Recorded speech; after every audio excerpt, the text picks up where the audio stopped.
Alright, welcome back to More Than Peaches Gaming. Today we're going to take on a newer dungeon, one that was removed from the game a while back and reintroduced. I didn't get the chance to play it before the removal. Some people might remember it. I don't know if it actually was available on the PS4. But here is Spellplague Caverns. This is the normal version, the one that doesn't have a required item level, but only requires you to be level 47 or above. It plays a lot different than the master version, so do not use this, and I do repeat this, do not use this walkthrough to figure out how to go through the master version. Because if you do, you will die.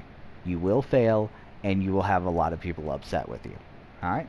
So without further ado, we are using 3,000 plus item level characters to run through this, so it should be quick, but we're going to go over some quick and easy ways to avoid additional problems and some shortcuts, as well as, get this, a bonus boss.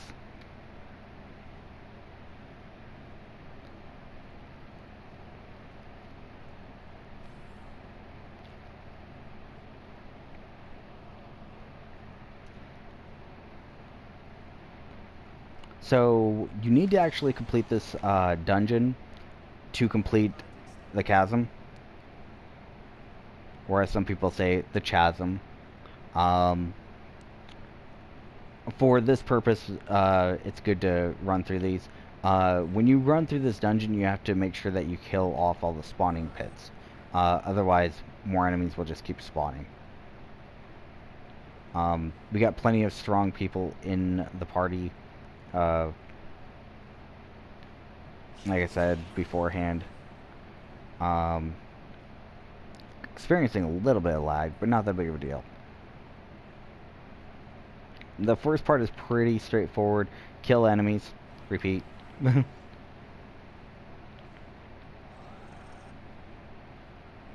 to destroy the spawning pit before more enemies spawn. Okay, awesome.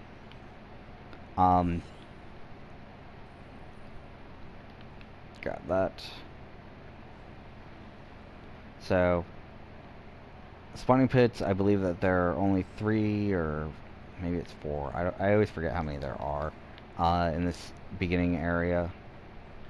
Yeah, it's 4. So, you have to hit these to open the door.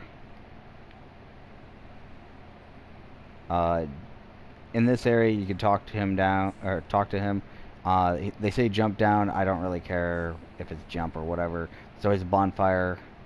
I believe that's a bonfire. And then we have our first boss, the Plague Reaver.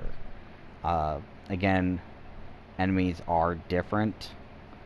No, that is not a bonfire. Okay, yeah, enemies are different in the master version. You're not fighting against Spellplagued. Wow, I got hurt. You can use a few different strategies, but basically, best strategy against him is try to catch up to him and predict where he's going before he goes. Once he's finished, you will get to proceed, but when you're fighting him, you have to defeat these spawn pits, or else you'll have enemies up to your ears. Okay, so we're looking for these orbs of blue fire. These are going to be needed for the bonus boss. They are located in both of the boss rooms. I just went straight to it because I knew exactly where it was. They never move, so you don't have to guess where they're going to be. This area is pretty self-explanatory. They'll tell you to pick up, I believe, books. Nope, kill gatekeepers. Okay. Was not sure if we were up to the books yet. Okay, so this is an interesting thing. You can avoid getting into additional battles and avoid those portals if you walk perfectly in the middle. Okay, if you walk perfectly in the middle, you will not spawn enemies from that or that. They walked a little bit too close and caused that enemy to come out. It just kind of happens. They still fighting something? Yes, they are. So they caused one of them to come out, okay? But not the other. It only happens if you get a little bit closer. That strategy, on the other hand, is something that you can use in the master version to avoid battles, okay? There are plenty of these things to go around. But because of the way that this is situated and the way that this video is brought up, I'm going to be covering every little nook and cranny that I can. So, up here is a treasure chest and a nature kit. So, just a heads up. This side, we are going to simply avoid as many enemies as possible. So I'm hugging this side in particular, because I do not want to draw the attention of that portal. Open the gate.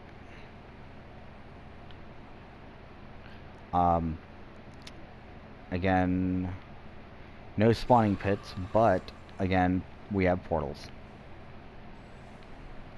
Okay, they get a little bit more complex as you proceed, because the idea is they want you to hit them so that enemies spawn. But around the areas are treasure and, how do I put it, other things that you can try to get, like nature kits and so forth. So we're just going to keep moving through this as quickly as possible without causing any more of these things to spawn things. Alright, so that kind of burned. Alright, so there's nothing else here, so we're moving on. We've killed all the gatekeepers. Now we have to kill the second boss, the Mouth of Madness. This time there is a bonfire, as you can see it, and the Mouth of Madness is in here, after this slow approach. There's nothing really all too exciting about it going up here, but Mouth of Madness looks like that, with portals all around him and so forth. You can defeat him without actually,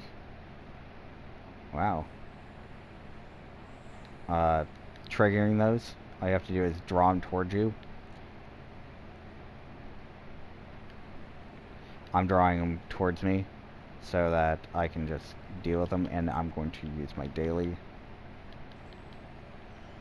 to try to speed up the process a little bit. In this case, you want to make sure that you have some ranged people with you, at least one.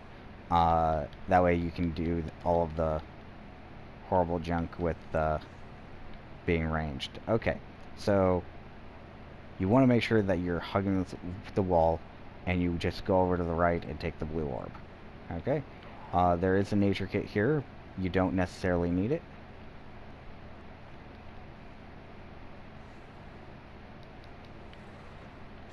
Okay, they activated some of the portals, that's why we have berserkers.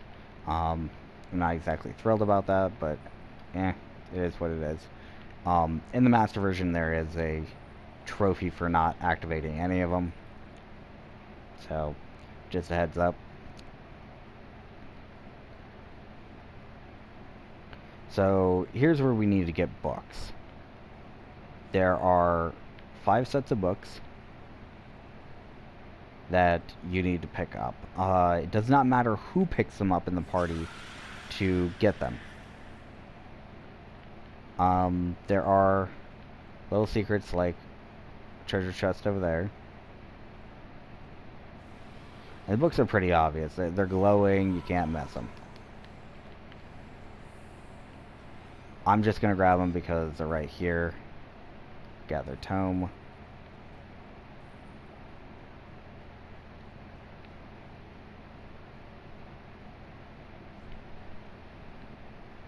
You'll notice that there's always enemies guarding them.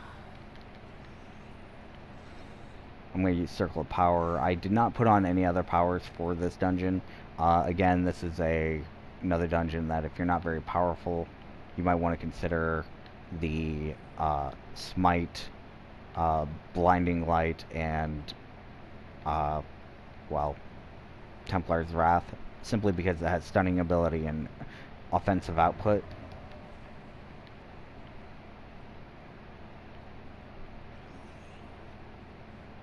Alright. Grab the book. I'll let them pick up all the other stuff, but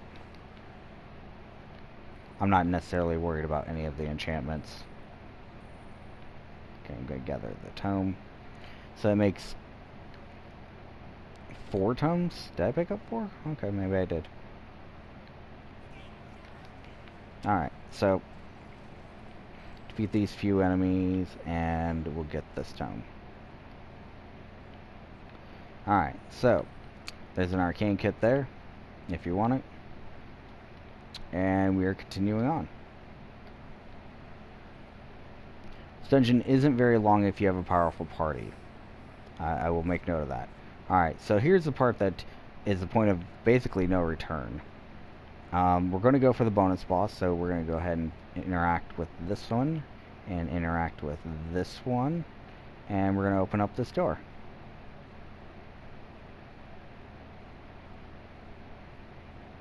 So, first things first, you'll notice that there are a bunch of blue eyes back here. You don't actually have to come back here if you don't want to. This is just where you get your bonus bosses back here. Again, these areas are different. Enemies are different, including the bosses in each of the areas. Alright. This is Oculus, the Inflamed. You can also find this guy out in the chasm. By himself, just kind of hiding, and you do get a trophy for killing him no matter which area you actually kill him in, which is kind of neat. When you do kill him, you get a treasure chest. I don't think it's anything special. I will take a look at it real quick. Just some potions and gold.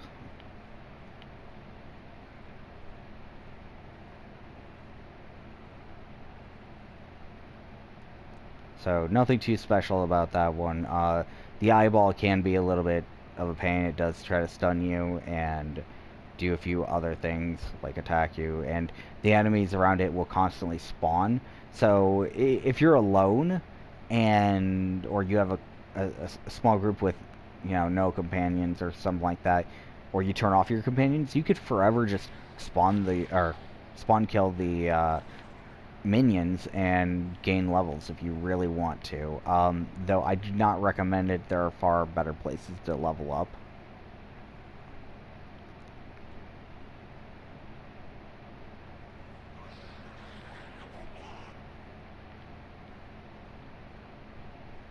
You have to kill these small groups of enemies for the lead up to the boss. And like I said, it doesn't matter who has the books. Anybody can lay the books down. It's like a group inventory when it comes to this item.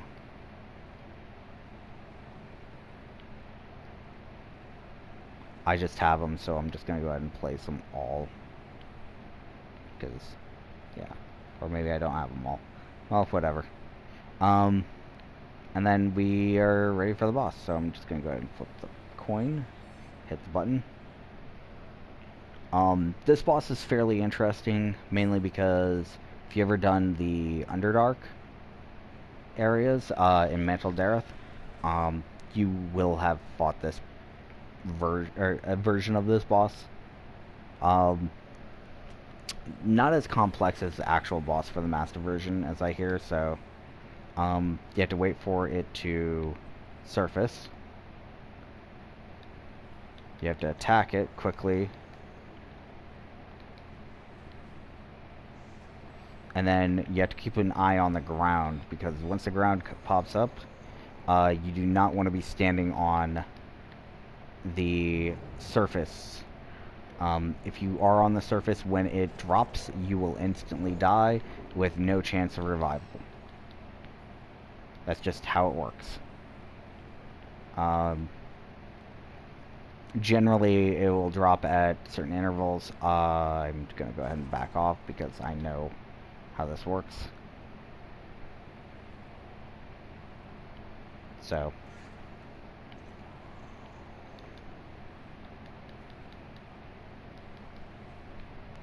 you'll notice that I try to get in really quickly and defeat it. Okay, I'm going to jump off this thing.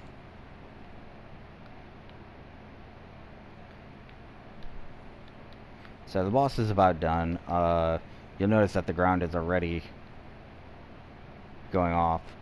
So we haven't quite killed it quick enough. If you have a strong enough party, you can actually run through this really quickly. But now that it has nothing else to, you know, sink, you just beat the crap out of it. Again, there is a chest. You can walk back through the dungeon back to the last fireplace if you really want to, but there's no real reason to. I personally haven't ran this dungeon all that much, so it's kind of interesting nevertheless to do it. So, no real big shortcuts throughout the dungeon, pretty straightforward. Quite a few secrets, including that bonus boss. I think in the master version it is a totally different bonus boss. I think it's like a mimic king or something like that. And to get the orbs, you have to actually kill mimics. So, very much different. But yeah, that was Spellplague, the normal version. Hopefully this tutorial will help you when trying to figure out how to get through it effectively. And hopefully you get to fight the bonus boss. Get that trophy if you have not already gotten it. So, I thank you so much. And hopefully this helped out somebody. Thank you. Have a great day.